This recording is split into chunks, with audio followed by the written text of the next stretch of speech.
Financial statements simplified. Financial statements are going to be a crucial element if you are going to become an investor, and for most people, they appear complicated at first. What we're going to do here is to make yourself familiar with these important documents and show that they are actually really simple. At the same time, I will be highlighting the important elements that you frequently come across in statement analysis related to investing. Here we're going to cover three statements, namely the balance sheet, the income statement, and the cash flow statement. The first is the balance sheet. As we said before, one of our main focuses will be on making these documents simple to read. So if you take a good look at it, you will notice three columns towards the right side. These three columns give data for the last 3 financial years. First, you have the financial year ending on the 27th of September 2014. In the middle, you have the year ending on the same date for 2013, and on the right side, you have the data for 2012. So here we're simply going to focus on 1 year. Let's take 2014. And we are covering the other 2 years just to make things simple so it's easy for us to focus. Before we go into the main elements of the balance sheet, just take a look at the three figures that are on the outside. Here the view is selected as annual data, so we get the figures of the last 3 financial years. If we select quarterly, it will show the figures for the last 3 quarters. And then you have 27/09/2014. That says that the data below is for the financial year ending on the date mentioned. It's pretty simple stuff. And all numbers in thousands is obviously says that you have to add 3 zeros to the end of all the figures in the statement. I'm just mentioning it because it's common practice in financial statements to be in this format. Okay, now let's go to the body of the table. The first thing you notice is that the balance sheet has three main sections which are highlighted. First, you have the assets, liabilities, and third, you have the stockholders' equity. The asset column consists of current assets and non-current assets. Current assets include liquid assets that can be readily converted to cash within 1 year. Non-current assets or fixed assets are the buildings, the equipment, the land, and other similar assets that are not so easily converted to cash. Two important figures that are relevant in this section are total current assets and total assets, which are given in bold. Next, we'll go to liabilities. Here also we have current liabilities and non-current liabilities. Current liabilities are the debt and obligations that are due within 1 year. Non-current liabilities are obligations that are not due within the current financial year. Note the figures in bold, which are total current liabilities and total liabilities. The third main section is the stockholders' equity. Stockholders' equity is the equity stake currently held on the books by a firm's equity investors. By the standard equation, stockholders' equity is equal to the total assets.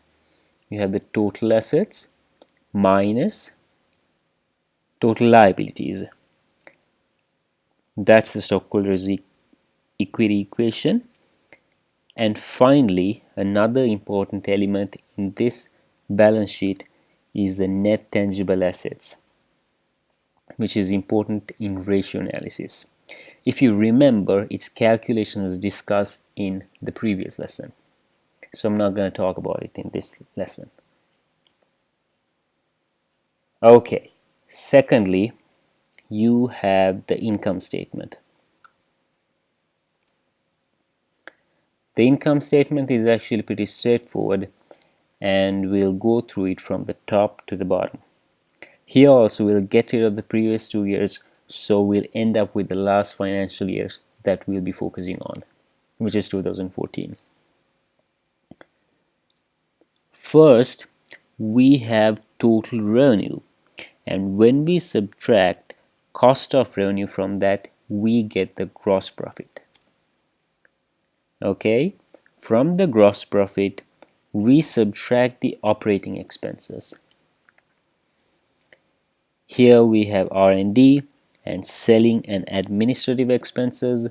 So gross profit minus operating expenses gives us the operating income here, which is 52,503,000,000. Now let's take a minute to process that. Okay, to this operating income we add total other income and expenses. See, total other income expenses net. Okay, here it's positive, so it's an income. Then we get earnings before interest and taxes when you do that, which is 53,483,000,000. From that we subtract any interest and income tax to get the net income from continuing operations. Okay, the value there is 39,510,000,000. In this income statement of Apple, we don't have non-recurring events, but these could be positive or negative. So after adding or deducting those, we are left with the net income, which is one of the most important figures. So finally, we have circled three figures. Those figures will have to be referred frequently when analyzing statements. Those are the total revenue, earnings before interest and taxes, and finally you have the net income.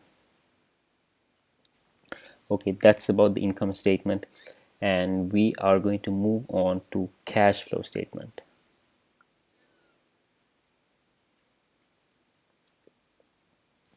The cash flow statement shows the actual flow of cash in and out of a company. As usual, we focus on one financial year ending on September 27th, 2014. The cash flow statement needs a bit more attention than we can allow in this lesson. But we will be highlighting the important figures that need to be considered when assessing the financials of a company. We have the net income on top. That's the one. This is taken from the income statement. In the section below, a few adjustments are done to get the actual cash flow from operating activities. I'm not going to discuss these adjustments here, but after doing those adjustments, you get the actual cash flow from operating activities, which is 59,730,000,000. The next important figure in the cash flow statement is the total cash flows from investing activities. And finally, we have change in cash and cash equivalents. Something you note here is that it shows a negative value of 415 million. As you all know, Apple is a highly profitable company. So a question arises as to why we have a negative cash flow in this financial year of 2014. The reason for this is the negative cash in cash and cash equivalents. The reason is the sale purchase of stock of 44 billion, which you can see here. What does it mean? It means that the company is buying back their own stock. A stock buyback helps to raise the share price and also improve the attractiveness of the ratios. So it's a good thing for the company, but what it does is, because of such a high cash outflow, you see a negative cash flow for 2014. Okay, wrap up. In this lesson, we covered the balance sheet, the income statement, and we understood the main elements of the cash flow statement. This knowledge is more than enough to begin the career as an investor. We'll be using the knowledge we got from this lesson throughout the course, but the more you study statements, the more facts you'll uncover about them. In further study, as you come across new items in statements, learn more about them and add to your knowledge. As I mention all the time, use the Investopedia to get good explanations. Thank you.